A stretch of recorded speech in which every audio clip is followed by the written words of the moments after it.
everyone, my name is Alessia and I'm a photographer.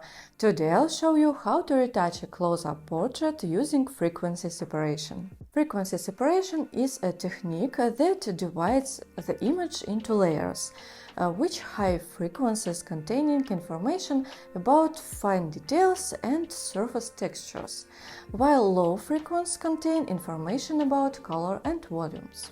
To work with frequency separation, we'll need to set up the layer separation once, which will take about 10 minutes. After that, you can do it in just a few clicks.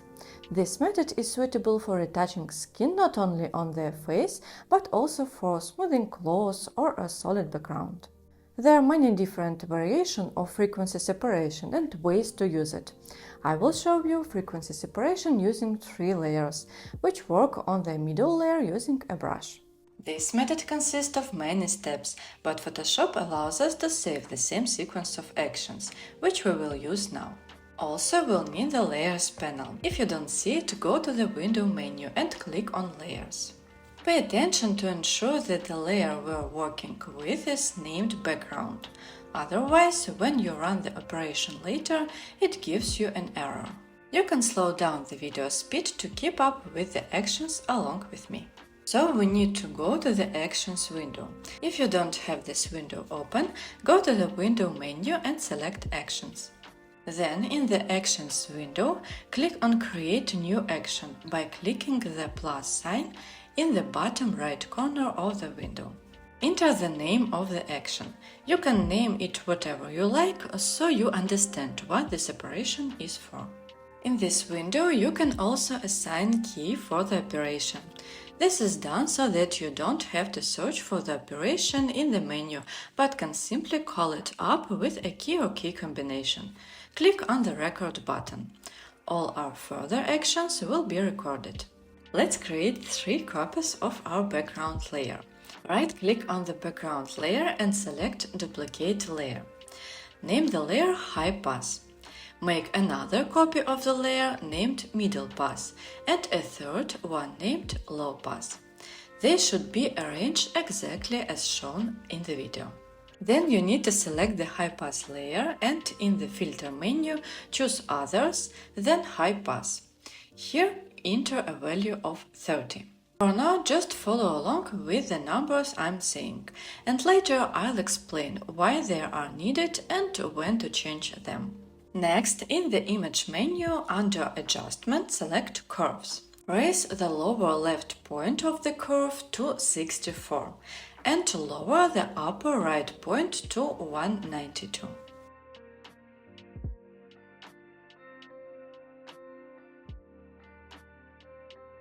Set the blending mode for this layer to Linear Light.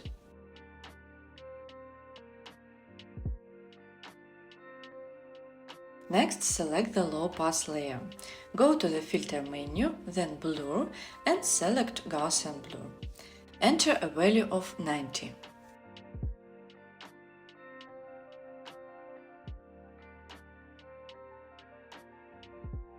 Select the Middle Pass layer.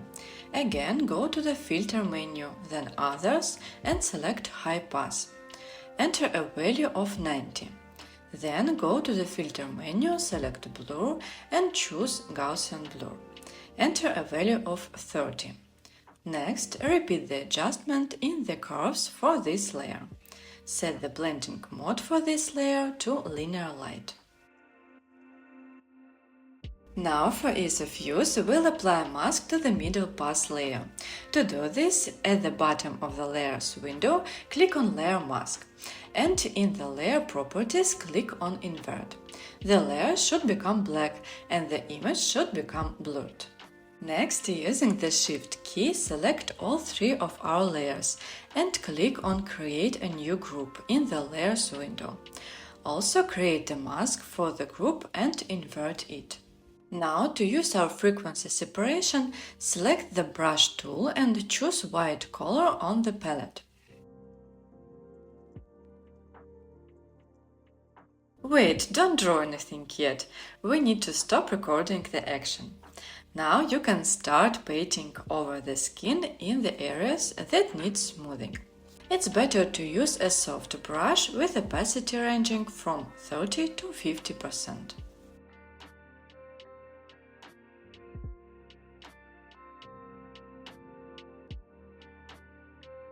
You can see that the skin texture remains intact, while the unevenness of the light and shadow pattern has been smoothed out.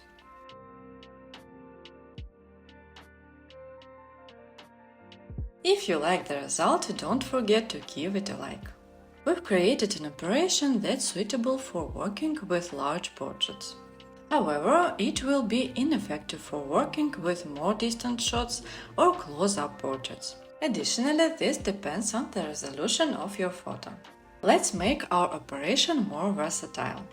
To do this, in the Action window, find the steps for High Pass and Gaussian Blur and click on the squares to the left of them.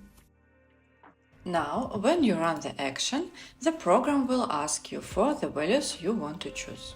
Calculating these values is simple. You only need to choose the first number. In our case, it was the number 30. The other values are calculated as follows. The second will be the first value multiplied by 3.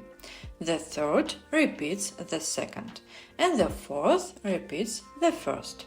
Let's duplicate our operation and name it frequency separation 40.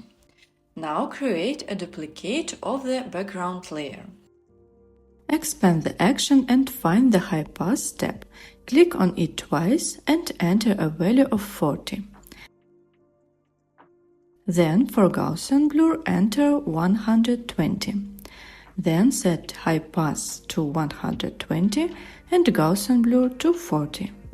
Now click on the squares again to prevent the program from asking us for values and delete the layer we duplicated.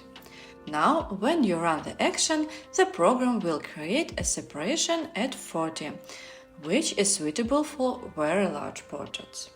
In the same way, you can create several actions that you will use most frequently and assign them hotkeys so they are always at your fingertips.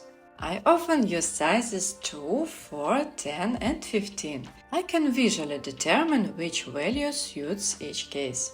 As for larger sizes, I manually adjust the values. You'll need some practice to get used to it. This processing method is excellent for retouching photos.